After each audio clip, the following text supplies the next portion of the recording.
Hi, so my name is Chinyere and you are most welcome here.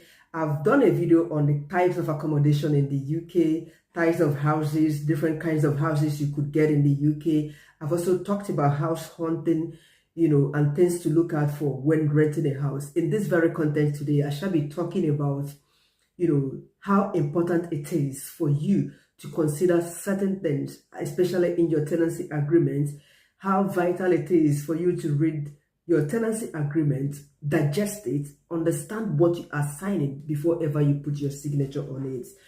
All right. Like I said, my name is Chinyere Ojike, a mom vlogger here in the UK, and you are absolutely welcome to my channel. Please subscribe to my channel if you haven't. Do not forget to like this video, turn the notification bell, drop your questions if you have any, because basically I answer general questions about the UK, So thank you so much for coming.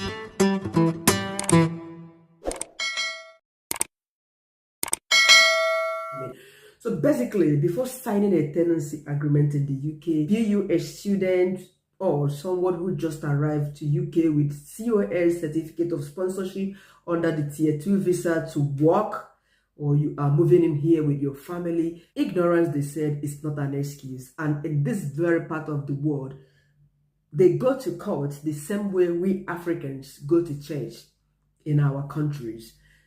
So basically any mistake here is absolutely not pardonable. You have to pay for it, yeah, and before you have to pay for it, you would land yourself in court having some kind of tags in your records, which is not something great, especially in your subsequent dealings here. So meanwhile, tenancy agreement is a document that is presented to every tenant here in the UK. So before ever you put your signature on this, it is imperative you go through it, through the details, one by one of the content, each of the content of it, you read through to it, because it's totally different from all the apps we download on our phone. When it gets to the tenancy or the agreement stage, we'll just tick yes, and there we go. We have signed it and we moved on. But in this part, you look at the certain things in your tenancy agreement, because if you default in any of this, that agreement is something that is going to stand against you. You wouldn't say, sorry, I didn't read it. I just put my signature and I moved on. No. So basically, these are the content of the tenancy agreement. Firstly, you consider how much is your rent, which is obvious. Everybody knows that. Yeah, because before ever you pay for any accommodation, you must have considered the rent. So it's by the way. So secondly is to know the due dates for your rent. Are you expected to pay on a certain date of the month?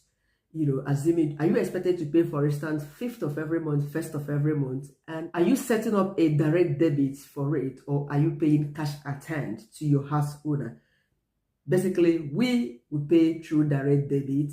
On the 24th of every month, the rent leaves our account. So basically you have to ensure that this money is there in your account, because you signed for it that you will pay it on a specific day of the month. Secondly, does your landlord require you to pay a deposit? Like this very place we are living, we pay £555 in a month. And before ever we were able to make this payment, we had to make a deposit of 559, the exact amount. Assuming your rent is 400 in a month, you are requested to pay 800. So 400 would be the deposit. Are you basically required to make a deposit? And if yes, will this deposit be refunded to you at the end of your stay in the house when you are about to move out of the house? Are you getting a refund of this deposit? These are the things you should look at for in the tenancy agreement. As a student here in the UK, I was refunded my deposit. In fact, I already let go of the money because my landlord was too nice to me to afford. I even worked for her, then in Manchester area. So I was already going. In fact, I had already rang a cab that would take me to the airport. My landlord rang me to say I should come to her office. Her office was just close by our house. I walked in, she said she wants to refund me my deposit. And she did. I didn't read the tenancy agreement proper, and she told me that it's my right to get my deposit back. And meanwhile, I should have applied for this like 3 weeks before ever I leave, because the deposit gets back to you by the council. It goes in the council's account, not even in the landlord's account. So what she did was for me to sign some stuff that I'm leaving the house. Yeah, she opened her computer, I signed, put my signature, my passport and everything that I'm leaving the house.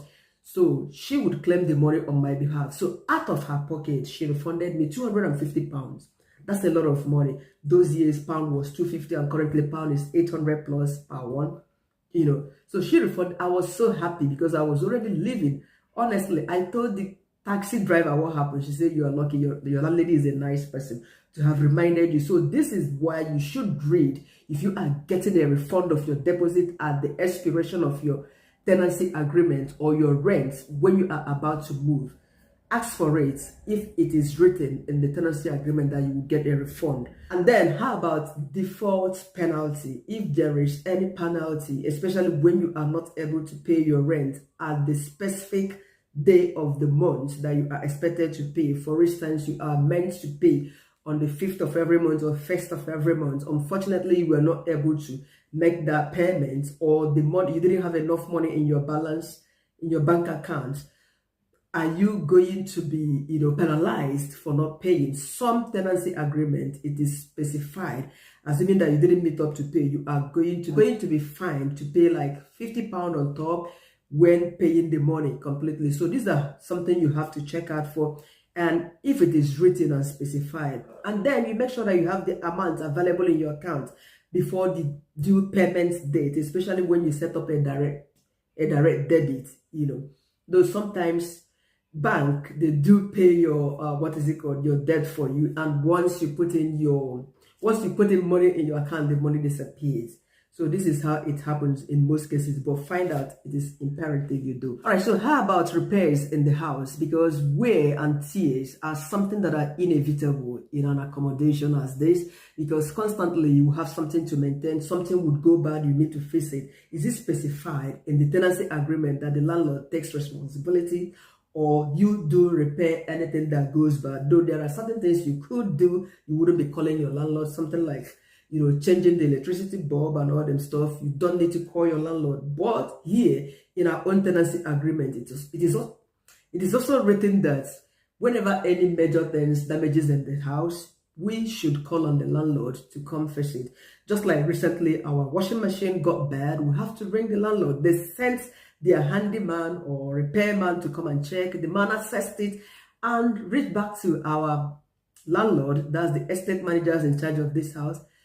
They decided that they changed the washing machine entirely. So they brought a new one, and everything is basically inbuilt in this house. So you are not expected to do these things yourself. Basically, if you are to repair anything in the house, ensure that you do it according to what is specified in your tenancy agreement. Don't do more than what is not written there, else you would land yourself into trouble.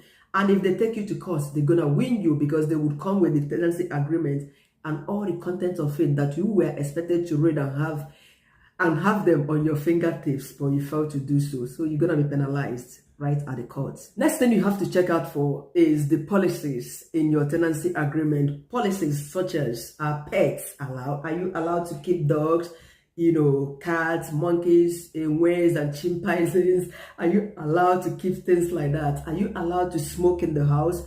Basically, there are smoking areas. You can go outside and smoke, but indoors, are you allowed to smoke indoors?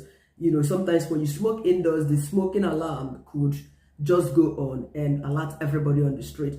Some landlords, or in the tenancy agreement, you are restricted, just like ours. We don't even smoke, but it is specified there, don't smoke in the house.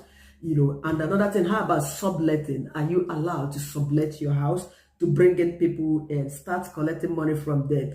A lot of people do that, but basically this is not allowed, because if your landlord finds out, honestly, you're gonna pay for it, because he or she has already specified it in the agreement, in the policies of the agreement, that you are not expected to sublet this property to anyone. If you're bringing in your family, your grannies, that's okay, but subletting and charging, because one day you might even have problem with someone you sublet this house to, and the person might open your nyash vakatam.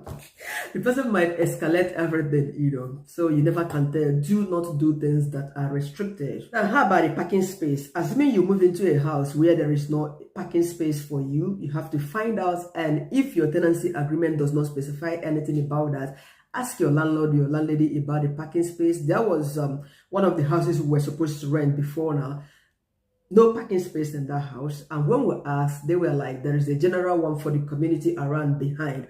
And it's first come, first serve, And some people also have a kind of paid parking space or spaces around their houses. These are the things you have to find out from your landlord if it is not specified in your tenancy agreement. But here I have 2 parking spaces right at the front of my house, so I'm okay with that. It's not a paid one. So how about the tenancy duration? That's the break clause. Can you leave your house before the tenancy agreement expires? Assuming your tenancy agreement is for 1 year, remember that you are not expected to say you want to quit the house. And can you leave in between, maybe 6 months into your tenancy agreement? Can you leave? What are the reasons for your leaving? Is it included, or are they included in your tenancy agreement? These are the things you have to look out for before ever you said, I am leaving this house. I am leaving my house. You don't just wake up one morning and say you are no longer living. Even though you pay monthly in this part of the world, some places you can even be paying weekly. I have paid weekly rent in this very country as a student, So basically, even now we are paying monthly, but we are not expected to leave within 3 or 6 months into our tenancy agreement. It is specified that you must spend a period of 12 months before you leave. So these are the things you have to find out so that you don't breach the agreement or the terms in the tenancy agreement. And how about the council tax? As a student, you are not allowed to pay council tax if you move into a house as a student, especially private accommodation. And to make it better, you should get something that is called a council tax exemption for you as an international student. But as a private individual or family, you are expected to be paid council tax. Is it written? Is your landlord going to be paying that? But unfortunately, landlords don't pay for this. Tenants are to be paying for this. So these are the things you're going to be finding out if they are not included in your tenancy agreement. So I think these are very important things you consider. So guys, I've come to the end of this video. And if you are a student looking for an accommodation, do not forget to use Amber platform. Yes, is a private student accommodation platform. They are operative in over 100 countries, in continents like the USA and Europe, anywhere in the UK, Australia, any of the European countries. This Amber platform exists in all these countries. Just to use the link I would leave in my description, click on it, type in the name of your school, and it would, bring up the students' accommodation within your school, within a walking distance from your school. Just click on it and take it up from there. Definitely they will contact you and then help you out. Thank you so much for your time. Please do not forget to like this video, comment, subscribe, share if you find it interesting, and keep coming for more content as this. Bye for now and see you again.